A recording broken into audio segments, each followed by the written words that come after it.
মধ্যপ্রাচ্যের দুই চিরপ্রতিদ্বন্দ্বী ইরান আর ইসরায়েল। কিন্তু একটাই প্রশ্ন, যুদ্ধ হলে কে হবে বিজয়ী? ইসরায়েল ছোট হলেও প্রযুক্তিতে বিশাল।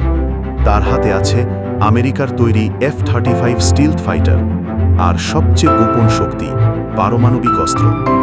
বিশ্বজুড়ে ধারণা ইসরায়েলের কাছে আছে 90টির বেশি নিউক্লিয়ার বোমা। অপরদিকে রয়েছে ইরান, পারমাণবিক শক্তি অর্জনের কাছাকাছি। তবে ওদের মিসাইল শক্তি ভয়ঙ্কর। শাহাব, ফাতেহ থেকে শুরু করে নতুন হাইপারসনিক মিসাইল পর্যন্ত সবই তৈরি করছে নিজেদের প্রযুক্তিতে। তুলনা করলে ইসরায়েল এগিয়ে প্রযুক্তিতে, আর ইরান শক্তিশালী সংখ্যায় আর প্রভাবের দিক থেকে। সত্যি যুদ্ধ হলে কে থাকবে ওপরে? কমেন্টে জানাও, ইরান না ইসরায়েল?